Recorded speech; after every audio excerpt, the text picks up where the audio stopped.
Hey everyone, welcome to the Bruce Williams channel. Today I'm excited to share with you an upcoming watch release, the first watch release from a very well-known and respected knife designer, Serge Panchenko. I know some of you that watch me are really into knives. That's another one of your interests. And so it's really great when we have an intersection of two hobbies. I also appreciate knives. I'm not as into them as I am with watches, but it's great to see Serge Panchenko kind of dipping his toes here into the horology waters, and his inaugural sport watch is actually really powerful, and I can tell that this was designed by someone who appreciates details and dare I say perfection when it comes to execution. This is very well thought out. Now it is a bit divisive because it's very industrial looking, very toolish, very bold, almost brutal if I'm going to exaggerate a little bit. So it's not going to be to everyone's taste. This might not be the best daily wear watch when it comes to having a date, being versatile, being able to be taken into a boardroom business meeting. But for what this is, the price point, the amount of watch features and details, this is awesome.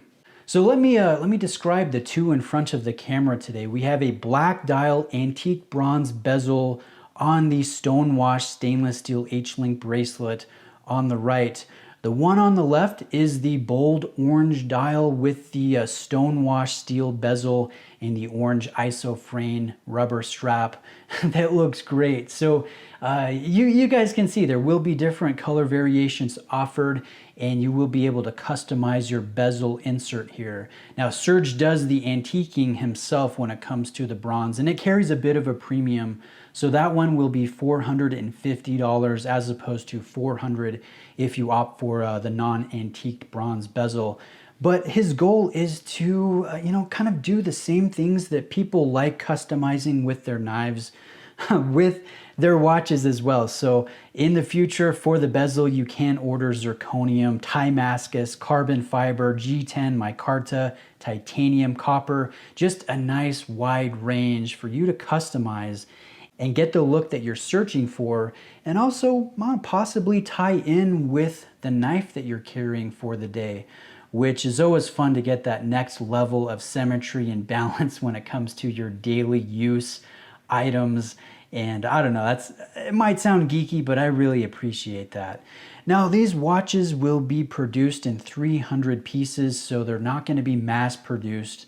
And I like the fairly limited run here. I like the dimensions too. So 42 in diameter, 46 lug to lug, 13 in overall height, and 22 millimeter lugs. So a great dominant stance on wrist. And if you have, I guess you could say, traditional sport watch preferences when it comes to design language and fit, this may not be the watch for you. This is, again, very bold, very toolish, very industrial looking, especially with those hex head bolts on the bezel. But I like this. I like to mix it up sometimes. I'll wear my Seamaster one day, I'll wear one of my G-Shocks, one of my Rolexes, one of my Seikos, my Oris, and then this would be so fun to mix it up on occasion and feel the weight of the stonewashed stainless steel on your wrist, and have absolutely zero reservations about using and wearing this sport watch. You're not going to worry about getting a hairline mark on it because it carries the stonewash finish already. And that was one of the things that Serge told me is he said, hey, wear these prototypes. Don't worry about scratching them. You probably can't tell anyways if you put a hairline wear mark in it. And that's something that I can get behind, especially for a tool watch. I think that's a wise move. Now let's take a look at the dials here on a macro level. I will switch back and forth between the orange and the black. One of the things that you can't really notice in natural light, just gauging the time at your wrist, is the texture here. But when you go in on a high level of magnification, you really see that texturized dial that comes to the forefront. And it's almost an orange peel or citrus effect to the texture. I think it looks very nice. And we have circular hour markers. And notice the size of the lume pip on the running seconds hand. That's as large as the hour markers, so that's kind of fun to see. In low light, very legible, very easy to read at a glance, a good amount of superluminova C3. And if you zoom out and take a look at this back in natural light, we've got nice long hands. The seconds hand barely gets to the edge of the circular brushed chapter ring, which is nice. Now, the thing to be aware of, if you set your watches to the minute and you've got to line it up exactly with the atomic time, you're going to have to wait till the minute hand is on a multiple of 5 or on the hour indexes, because there is no minute hashes or indexes within those circular tracks. So that's something to be aware of. It could bother you. It doesn't bother me. And I do also appreciate the simplicity here with the crosshair layout and the simple SP logo just below the 12 o'clock position and the very subtle automatic just above the 6 o'clock position. So I like the look here, and maybe in the future Serge can look into producing a date variation. I think that would be really nice for those of us that appreciate having the date feature. The movement within this is the Miyota 9039, so it's a 24 joule Japanese made, citizen made really, movement with the 42-hour power reserve and a 4 hertz beat frequency. Now the water resistance here is 200 meters, so it's not necessarily a dive watch with a traditional diver bezel here, but you have really an excess of water resistance. You won't need 200 meters, but it's nice to have 200 meters. It's nice to have a screw down crown with very sharp coin edging. So again, I appreciate this. And the more time you spend with the watch, the more you notice these little details that come to the forefront, and really, you can tell this was designed by a designer who cares about the details. So if we look at the case, obviously we've got a square-shaped case here. Again, very industrial, very toolish. But notice the sides, how we have an ever so slight arc or curve here to the case, and take that form and then look at the center links of the bracelet.